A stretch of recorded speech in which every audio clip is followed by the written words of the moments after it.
주님의 은혜가 우리 모두와 함께 하기를 소망합니다. 세상에 많은 길이 있습니다. 어떤 길들은 돈을 벌게 하고요, 어떤 길들은 성공하게 하고, 어떤 길들은 행복하게 하고, 또 어떤 길들은 굉장히 평탄하고요, 어떤 길들은 굉장히 불편한 길들도 있을 수 있습니다. 굉장히 고난의 길도 있을 수 있고요, 굉장히 불행한 길도 있을 수 있고, 그리고 어떤 길은 실패의 길일 수도 있고요, 어떤 길은 우리를 죄에 빠지게 하는 길일 수도 있습니다. 수많은 길들이 우리 앞에 이렇게 놓여져 있습니다. 우리는 선택해야 할 때마다 무엇을 기준으로 선택해야 할지 고민하곤 합니다. 수많은 사람들이 세상에서 더 평탄하고 행복하고 성공하는 길을 가고 싶어 합니다. 우리는 어떤 길을 가고 싶어 하고 또 어떤 길을 가야 할까요? 로마서는 우리에게 그 어떤 길을 알려주며 그 길을 가라고 말씀하십니다. 로마서를 간단하게 여기까지 요약을 해드리면서 복음을 우리가 함께 다시 들었으면 좋겠습니다. 제가 수련회 가서 이런 설교를 했습니다. 로마서는 바울이 쓴 복음서다, 복음이다 라는 것을 강조했죠. 로마서 1장에서 실제로 바울은 하나님의 복음에 대해서 소개합니다. 바울이 소개하는 하나님의 복음은 하나님의 능력이고 하나님의 의였습니다. 그래서 바울은 이 복음을 증거하고 이 복음이 죄로 말미암아 죽을 수밖에 없는 사람들을 살리는 하나님의 의다, 예수 그리스도께서 십자가에서 주신 속량과 화목제물 되어 주심으로 말미암아 죄인들에게 길을 열어주셔서 죄인들을 살게 하는 길이 되셨다라는 사실을 지난주에 같이 공부했습니다. 그래서 수련회 가서의 제목은 바울이 쓴 복음서, 이런 제목으로 공부를 했고요. 지난주에는 길이 있다라는 제목으로 공부를 했습니다. 오늘은 제목이 뭐라고요? 사는 길. 살리는 또 사는 길이다. 또 똑같이 길에 대한 말씀을 하고자 합니다. 복음은 길입니다. 예수 그리스도께서 내가 곧 길이요 진리요 생명이라 하셨으니까 복음은 길입니다. 수많은 인생들이 수많은 길을 찾지만 사실은 인생들이 가지고 있는 길에서는 모든 길이 한계가 있는 겁니다. 그래서 지난주에 길이 있다, 그 길은 죄덩어리로 말미암아 죽을 수밖에 없는, 스스로는 도저히 구원해낼 수 없는 그런 인생들에게 길이 있다. 그 길이 무엇인가? 그 길이 예수 그리스도께서 하나님 아버지께 순종함으로, 신실하게 순종하심으로 열어놓으신 길, 예수 그리스도께서 속량하시기 위하여 십자가에 죽으시고 화목제물 되어주심으로 열어놓으신 길이다. 그것이 하나님의 의를 덧입는 길이다 라는 사실을 지난주에 3장에서 말씀을 같이 공부하면서 제가 이런 말씀을 했습니다. 예수 그리스도의 십자가의 죽으심은 우리가 아직 연약할 때 우리를 위하여 죽으신 것이다. 예수 그리스도의 십자가의 죽으심은 우리가 아직 죄인 되었을 때 우리의 죄를 위하여 죽으신 일이다. 예수 그리스도의 십자가의 죽으심은 우리가 하나님 아버지와 원수 되었을 때에 우리를 위하여 죽으신 죽으심이다 라는 말씀 드렸습니다. 그로 말미암아 우리는 이제 예수 그리스도로 말미암아 그 십자가의 죽으심으로 말미암아 하나님 아버지와 더불어 원수 되었던 자들이 화평을 누리자, 5장 1절에 나오는 말씀입니다. 그래서 예수님이 열어놓으신 길로 하나님과 더불어 화평을 누리자, 그 은혜에 들어가게 되었다. 그리고 그 영광의 소망을 바라보게 되었다 라는 사실을 우리는 5장에서 보았습니다. 죄덩어리의 인생이 어떻게 하나님과 화평을 누립니까? 죄로 말미암아 죽을 수밖에 없는 인생이 어떻게 예수 그리스도께서 열어놓으신 하나님 아버지의 은혜에 들어갈 수 있습니까? 죄로 말미암아 죽을 수 없는 인생이, 영광은 바라볼 수도 없는 그런 인생이 어떻게 그 영광을 바라보고 그 소망 중에 살 수 있습니까? 예수 그리스도로 말미암아 가능하다 라는 사실을 5장에 선포한 것이요. 그래서 예수 그리스도께서 십자가의 죽으심으로 말미암아 그 길이 우리에게 열렸습니다 라고 5장에서 선포를 했습니다. 이제 하나님의 은혜에 들어가게 됐습니다. 하나님과 화평을 누리게 됐습니다. 하나님의 영광을 소망하며 즐거워하게 되었습니다. 그런데 여기에 율법이 들어와 있습니다. 아까 기도하시면서도 말씀해 주셨지만 로마 교회에는 계속 문제를 일으켰다고 말씀드렸습니다.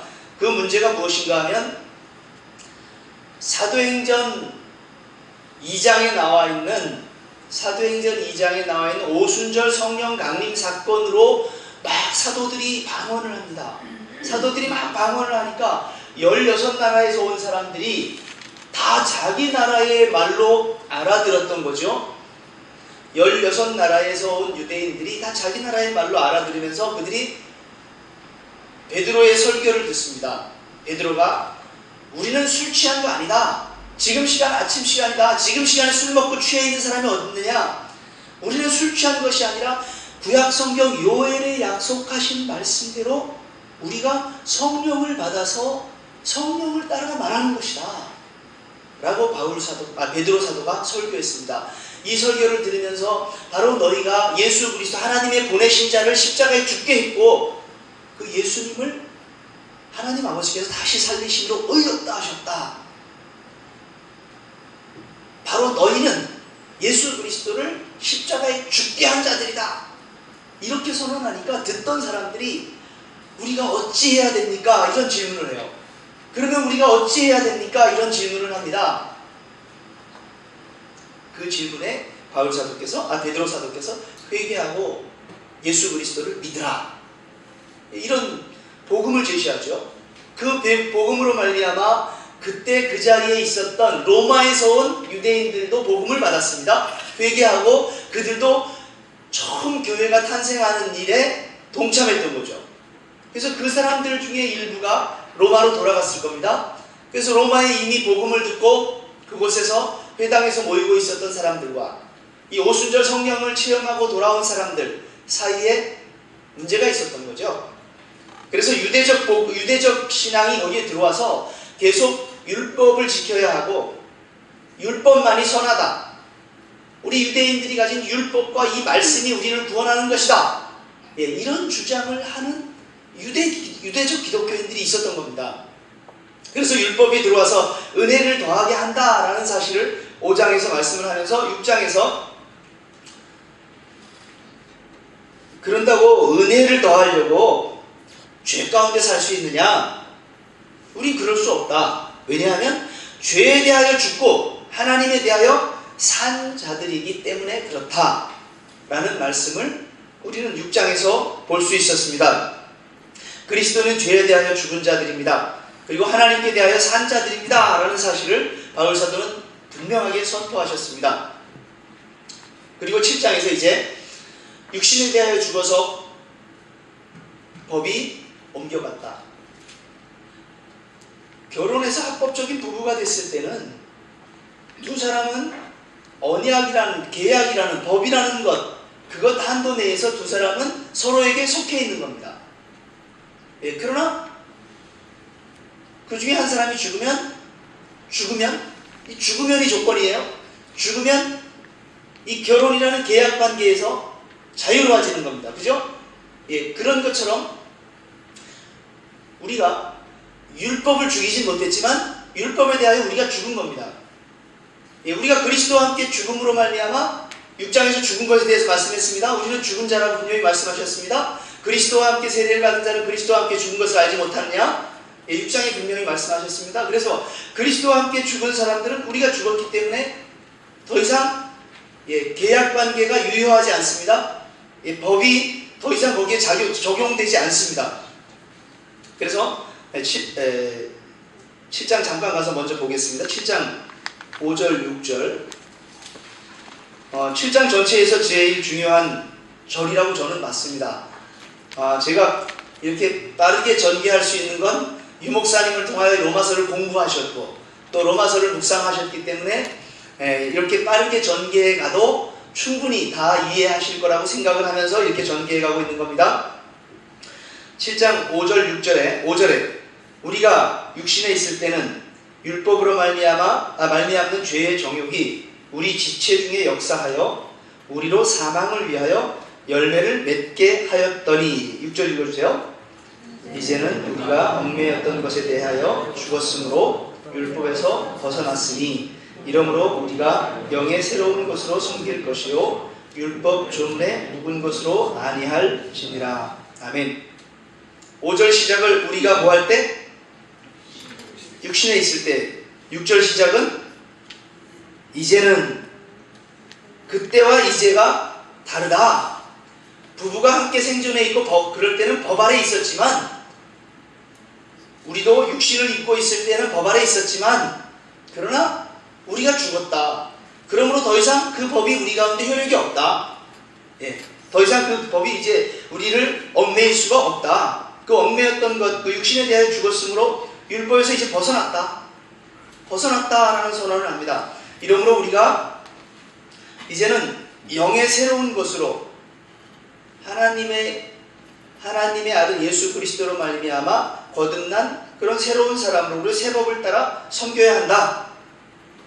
율법 조문에 묵은 것을 따라 하는 것이 아니다 라고 명확하게 설명해 주셨습니다. 그렇다고 7장 7절에 그렇다고 율법이 죄냐? 그렇지 않다. 율법에서 벗어났다고 율법을 죄라고 할 수 있느냐? 그렇지 않다. 율법이 죄가 아니라고 분명하게 말씀을 합니다. 율법은 죄를 깨닫게 하는 것이다. 율법은 죄를 깨닫게 하는 것이다. 그래서 죄를 깨달음으로 말미암아 율법으로 말미암아 우리가 사망에 이르는 것을 알게 하는 것이 율법의 역할이다. 그러므로 12절에 7장 12절 보는 거예요. 그러므로 율법은 거룩하고 계명도 거룩하고 의로우며 선하도다. 거룩하다. 그러므로 율법이 거룩한 것이다. 13절 그런즉 선한 것이 내게 사망이 되느냐? 그럼 율법이 우리에게 사망을 주는 것이냐? 그렇게 말씀하는데, 선한 것이 내게 사망이 되었느냐? 라고 말씀하는데 그럴 수 없다. 죄가 죄로 드러나기 위해서 선한 그것으로 말미암아 나를 죽게 만들었으니 이는 계명으로 말미암아 죄로 심히 죄되게 하려 하심이라. 율법이 계속 우리의 죄를 드러내게 하고 우리가 죄를 깨닫게 하는 역할을 하는 겁니다. 죄를 깨닫게. 이전에 법이 없을 때는 이런 거예요. 우리 교회에 그런 법은 없잖아요. 예배 시간에 자면 큰일 난다. 뭐 이런 법을 우리가 정한 적이 없잖아요. 그래서 예배 시간에 자유롭게 자는 사람들이 있는 겁니다.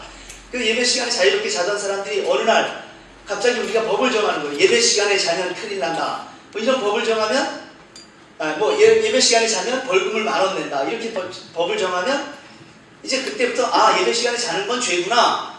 예배 시간에 자는 건 잘못이구나. 법은 그 죄가 죄인 줄 깨닫게 하는 역할을 한다라는 얘기죠. 그래서 죄가 죄인 줄 알게 하는 역할을 해서 그 죄로 말미암아 사망에 이르게 하는 역할을 하는 것이 법의 역할이다. 그러므로 율법으로 말미암아 사람들은 다 오호라 나는 곤고한 사람이로다. 누가 이 사망의 몸에서 나를 건져내랴. 이런 지경에 처하게 된다는 거죠.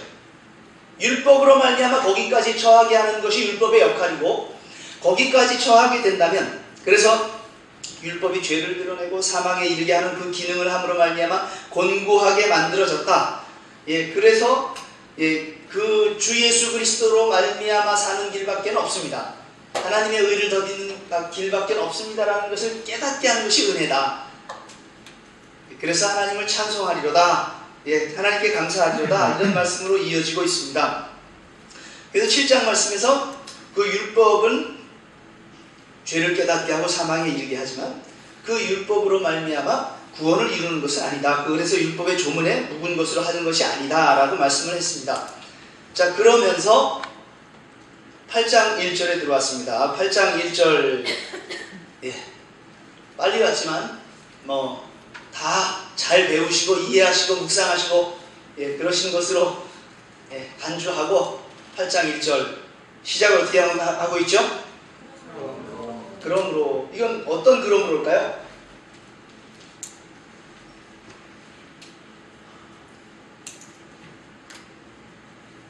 그냥 여러분들이 편안하게 이거 답을 좀 해주시면 조금 진행이 빠를 것 같은데요. 그러므로